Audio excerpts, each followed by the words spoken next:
एक बाजार में एक नए व्यापारी ने शक्कर की दुकान खोली। दूसरे लोगों की तुलना में वो कम पैसे में शक्कर दे रहा था। धीरे धीरे वहाँ लोगों की भीड़, ग्राहकों की भीड़ जुटनी शुरू हुई।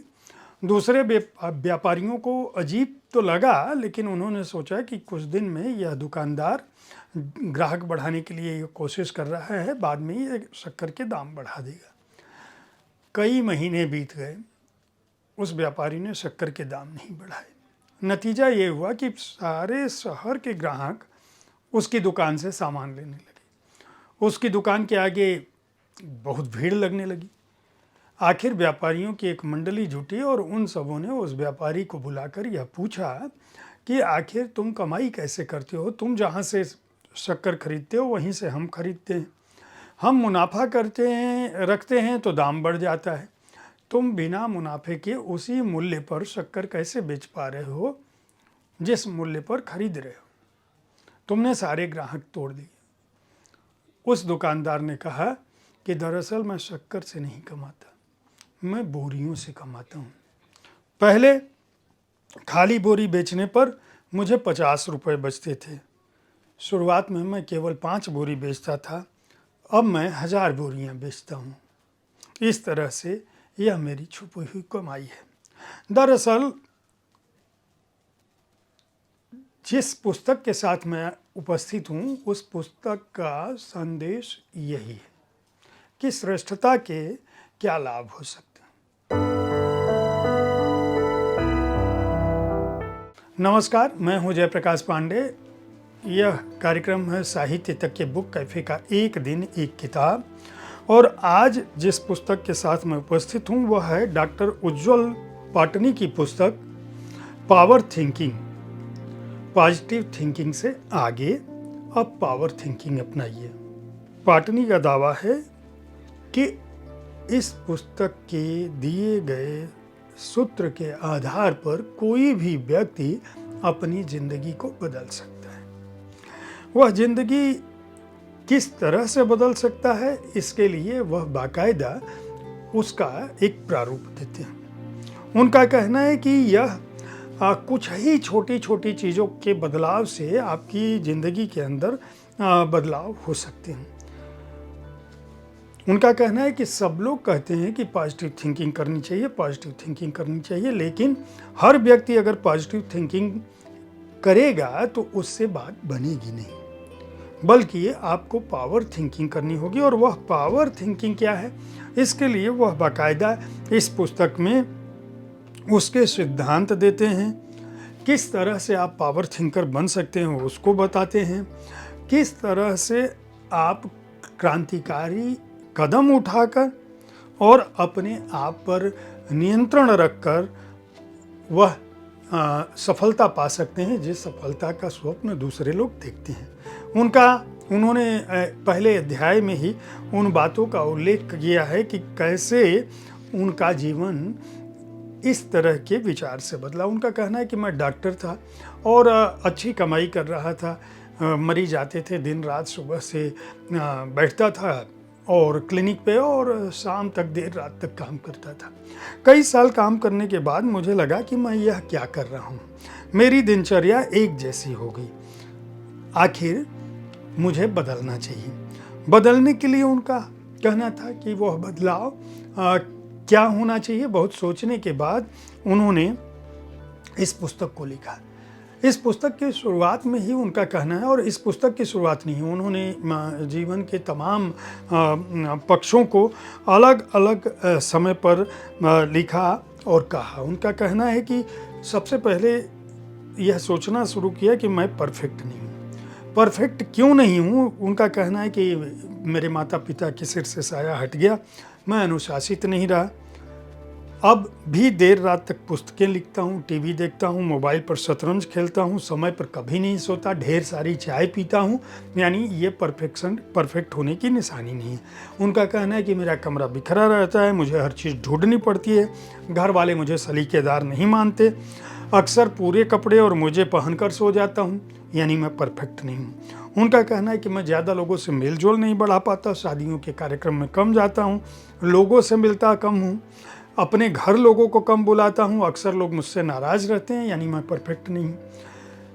परफेक्ट नहीं हूँ क्योंकि मैं ईमानदार पुलिस, जन आंदोलन और सच्चाई की जीत वाली पिक्चरों को बार बार देखता हूँ और घर वाले बोर हो जाते हैं। अधिकांश अंग्रेजी पिक्चरें मुझे याद नहीं रहती।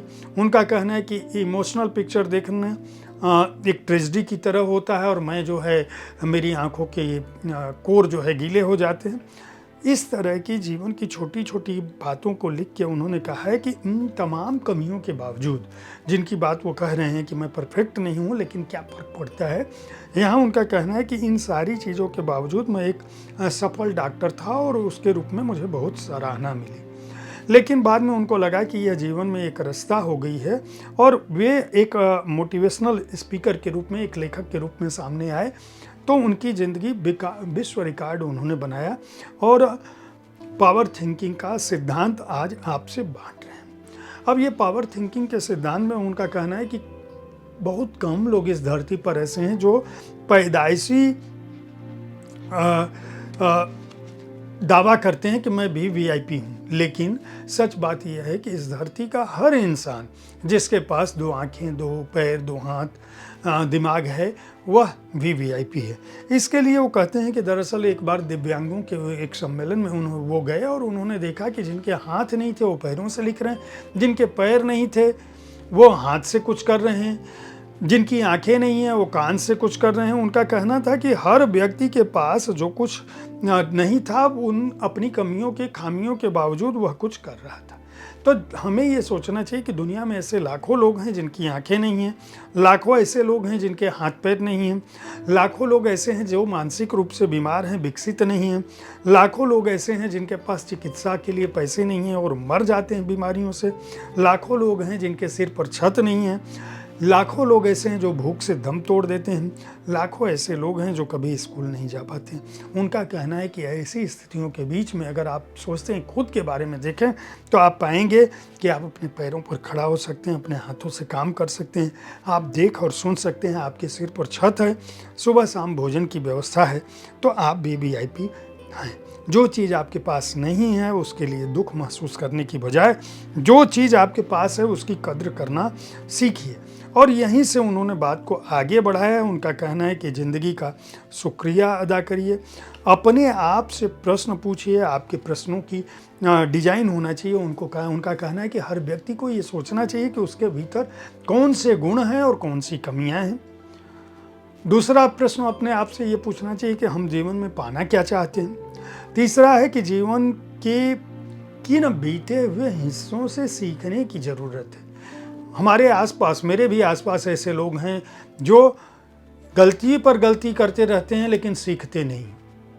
वे अपने अतीत में ये नहीं जानते कि मैंने कल क्या किया था और मुझसे कौन सी भूल हुई थी जिसको दोबारा दोहराने की ज़रूरत नहीं। उनका कहना है कि आपको ये सोचना पड़ेगा और उनका कहना है कि जब आप इस तरह के प्रश्न पूछेंगे तो आपको सोचना चाहिए कि मुझे आखिर किस तरह। उनका कहना है कि आजकल की युवा पीढ़ी के सामने सबसे बड़ी समस्या है कि वो कोई मुझसे प्रेम क्यों नहीं करता। उनका कहना है कि सबसे पहले आपको ये समझना है कि मैं अपने आप से प्रेम करता हूँ क्या। आप ये सोचते हैं कि मुझे ज़िंदगी के 10 साल बाद मेरी ज़िंदगी कैसी होनी चाहिए, कैसी होगी, आप इस चिंता में मरे जाते हो। सच बात यह है कि आपको ये सोचना चाहिए कि मुझे 10 साल बाद कैसी ज़िंदगी चाहिए, कैसी होगी की चिंता में मरने की बजाय आपको ये पूछना चाहिए कि मुझे कैसी ज़िंदगी चाहिए। यानी आप अब 3 बिंदुओं पर अपने को केंद्रित करिए कि मैं 10 साल बाद, या मैं जीवन का मेरे उद्देश्य क्या है, मैं कल क्या होना चाहता हूँ, किस काम से मुझे खुशी मिलेगी और किस चीज़ से मैं अपना मुकाम हासिल करूँगा। उनका कहना है कि हर व्यक्ति को यह समझना चाहिए कि बिना श्रम के, बिना मेहनत के इस धरती पर कुछ भी नहीं हो सकता। इसी तरह से किसी दूसरे के सर्टिफिकेट की आपको ज़रूरत नहीं है। उनका कहना है कि ये सोचना कि फेसबुक, इंस्टाग्राम और व्हाट्सएप के बाद है जब ये आप अपनी ज़िंदगी के लिए नुकसान पहुंचा रहे हो। आपको ये प्रश्न भी पूछना चाहिए कि क्या आप अपने कार्यस्थल पर 100% समय देते हो, क्या आप अपने वरिष्ठों की योग्यता का सम्मान करते हो, उनसे प्रभावित होते हो, उनको प्रभावित करना चाहते हो या आप केवल चाटुकारिता करके अपना जीवन बिताना चाहते हो?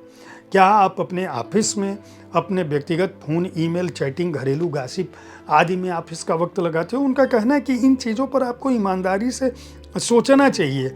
आप केवल दूसरों को गाली दे के कि ये आलसी है, कामचोर है, बहानेबाज है या ये समर्पित है, इन चीज़ों से नहीं होता। उनका कहना है कि आप सबसे पहले खुद को देखना शुरू करिए, उम्मीद रखिए। जीवन में समस्याएं सबके होती हैं। लक्ष्य अगर स्पष्ट हो, समस्या है तो समस्या को मित्र बनाइए, आज में जिंदा रखिए। दुनिया में कोई भी ऐसा व्यक्ति नहीं है जो 100% सफल हो। उनका कहना है कि मानसिक सौंदर्य बनाम शारीरिक सौंदर्य, इस पर भी आपको सोचना चाहिए कि क्या आपका दिमाग सही रूप से प्रगति पर है। इसके लिए आप क्या करें? वो कहते हैं आपको श्रेष्ठ पुस्तकें पढ़नी चाहिए, अच्छे लोगों के साथ रहना चाहिए और श्रेष्ठ ट्रेनिंग प्रोग्राम का हिस्सा बनना चाहिए। उनका कहना है कि श्रेष्ठता से हमारा विरोध नहीं होना चाहिए बल्कि श्रेष्ठता के लाभ। इसके लिए बहुत सारी छोटी छोटी चीज़ें वो देते हैं। उनका कहना है कि मॉर्निंग वॉक हमें करना चाहिए, मॉर्निंग वॉक, यात्राएं करनी चाहिए, भाषा को परिष्कृत करना चाहिए। बातचीत के नियमों में इस बात का ख्याल रखना चाहिए कि जब तक आवश्यक न हो बिना मांगे कभी सलाह नहीं देनी चाहिए। जहां आवश्यक हो वहां भी बहस में मत पड़िए, कम बोलिए। ज़्यादा बोलने से कम बोलना अधिक शक्तिशाली होता है। बुद्धिमान वक्ता वह होता है जो अपनी बात भी मनवा ले और सामने वाले को पता भी न चले। बातचीत के माध्यम से लोकप्रिय होने के 12 सिद्धांत भी वो अपनी इस पुस्तक में देते हैं। साथ ही अच्छे लोगों से संगति की 4 श्रेणियों की भी बात करते हैं कि किस तरह के लोगों से अपनी दोस्ती रखनी चाहिए। सोचने के लिए उनका कहना है कि आपको अपने विचारों पर नियंत्रण करना चाहिए और ये जानना चाहिए कि किस तरह से आप विचारों की दिशा में आगे बढ़ सकते हैं। अब वो पावर थिंकिंग के जो सिद्धांत बताते हैं, उसमें जो 4 सिद्धांत हैं, उसमें उनका कहना है कि आत्मनिरीक्षण बहुत ज़रूरी है, जिसका मैंने उल्लेख किया। दूसरा उनका कहना है कि आप सिर्फ उस चीज़ के बारे में सोचिए जिसे आप पाना चाहते हैं, आपका लक्ष्य स्पष्ट होना चाहिए। तीसरा सिद्धांत ये है कि केवल सोचने से बात नहीं बनेगी बल्कि जिस चीज़ को सोचते हैं उसको पाने की दिशा में आपको काम करना पड़ेगा, चाहे वह आपकी अपनी योग्यता में हो, आपकी शिक्षा में हो, आपकी पढ़ाई लिखाई में हो।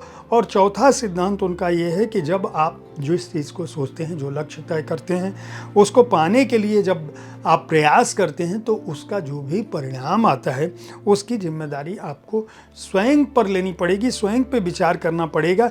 ये नहीं है कि आप दूसरों को कोसें कि अरे तुमने ऐसा कर दिया इसलिए मेरी तैयारी नहीं हुई। इसी बात को वो दूसरे शब्दों में कहते हैं कि अगर मैं इसे खिड़की के रूप में बांटूं तो एक खिड़की होती है जिसमें संभावना होती है, यानी क्या कुछ हो सकता है।